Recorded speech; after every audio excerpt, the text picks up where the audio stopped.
All right, so cats are a bit different than doggies.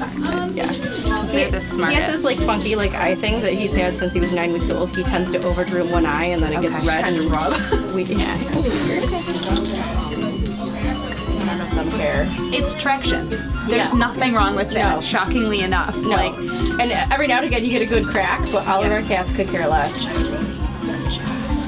Viper might be a different story, but Viper, the one who needs it. That's what's yeah, funny. I get a dime.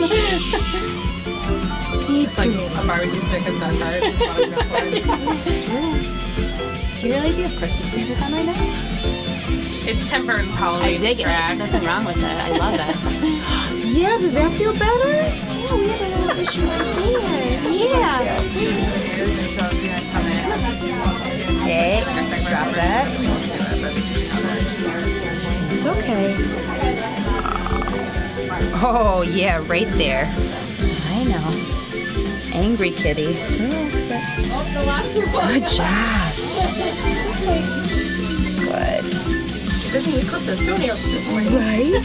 Thank you. No, you're okay. You're okay. It's okay. Adjust that. So this is. He's fine now. Just looking around. Good job. Yeah, this is the one that just passed, right? Not that long ago, like a year Billy ago. was our first one that passed. Yeah, he was our first one that passed. And the second I saw him in the photo, I was like, I gotta have that cat. This was your first one that you got. Yeah. Hey, shush, shush, shush. I know, you're almost done. Mister? There you go. All done, Kiki.